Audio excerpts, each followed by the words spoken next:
हे अतिशय दुर्दैव अशा ही घटना आहे. तर म्हणजे एक नवीन पॅटर्न, वेदर पॅटर्न सुरू झालेला आहे ढगफुटीचा.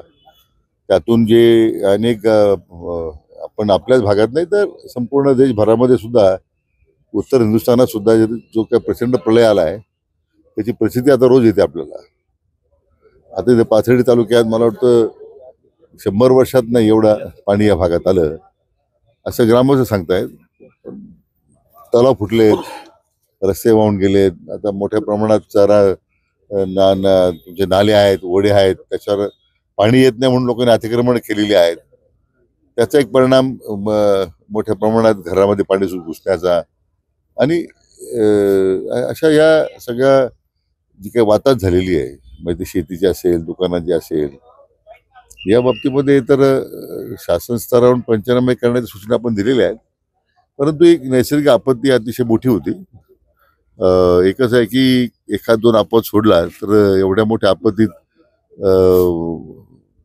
प्राणहानी कुठं झाली दिसत नाही, झाले नाही. हे आपलं सगळ्यांचं सुदैव आहे. सर, जिल्ह्यामध्ये एकूण किती हेक्टर क्षेत्र पाण्याखाली गेलेलं आहे? कोणती कोणती पिके नष्ट झालेली? प्राथमिक माहिती काय? नाही, आता हे 2 दिवसाच्या घटना आहेत त्यामुळं ताबडतोबीनं याची प्राथमिक अंदाज घेण्यासाठी कार्यवाही करावी.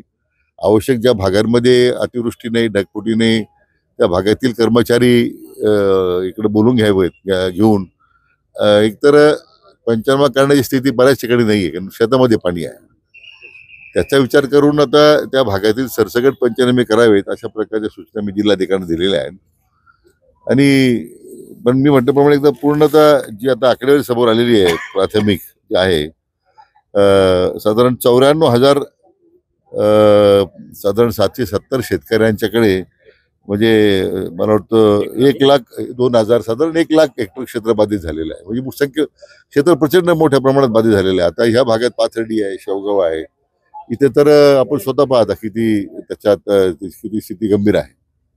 तातडीने काही मदत दिली जाणार आहे का? नाही, आपले स्थायी आदेश आहेतच शासनाचे, पण आता ओरंडाभाऊ नुकसानीचा विचार करता काही आपल्याला NDRFचे जे नॉर्म आहेत आपले त्याप्रमाणे आपण मदत करतो. आपण काही SDRFचे आहेत, काही NDRFचे आहेत, पण ओरंडाभाऊ NDRFच्या पेक्षा काही मदत करता येईल का म्हणून आता मला वाटतं मदत पुनर्वसन विभागाला तशा पद्धतीने आपण विनंती करू.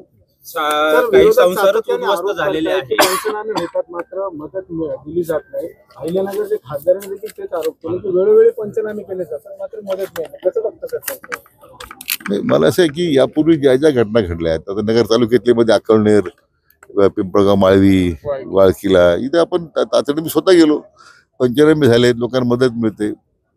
आता माहीत नाही की अशा त्या बाबतीमध्ये विरोधकांचं काम आहे आरोप करायचं, पण त्याच्याकडे आम्ही फार लक्ष देत नाही. लोकांना आमचं शासनाचा प्राधान्यक्रम लोकांना मदत करण्याचा आहे सर्व अर्थानं. कालच्या ढगफुटीमुळे काही संसारच उघड्यावर पडलेले आहेत, अक्षरशः घरात काही राहिलेलं नाहीये. अशांसाठी काही शेल्टर हाऊस वगैरे तातडीचं काय होणार? नाही, आता याच्यामध्ये 2-3 मुद्दे आहेत. एक तर ज्यांची घरं वाहून गेली, घरं पडलीत, मी आता जिल्हाधिकारी महोदयाशी मी चर्चा करत होतो की आपण प्रधानमंत्री आवास योजनेतून जर त्यांना घर बांधण्यासाठी काही रक्कम देऊ शकलो, कारण ते स्वतःच मालकी जागा असते तर तो एक पर्याय तपासून पहा म्हटलं. म्हणजे ताबडतोबीने त्यांना मदत करता येईल. नंबर 1, टेम्पररी शेल्टरमध्ये आपण नेहमी शाळा वगैरे आहे त्या किंवा कुठे सार्वजनिक जिथे जागा आहे तिथे लोकांना स्थलांतर करून ते मदत करतोय. तिसरा मुद्दा मी त्याच्यामध्ये काही नगरमधून किंवा मग सर्व संस्थांच्या माध्यमातून या सगळ्या बाधित झालेल्या लोकांना जर काही आपल्याला फूड पॅकेटच्या द्वारे काही मदत करता आली, संसार उद्ध्वस्त आहेत, काय तर राहिलं नाही, तर ती एक मदत करण्याचा एक पर्याय आम्ही त्या ठिकाणी सुचवलेला आहे.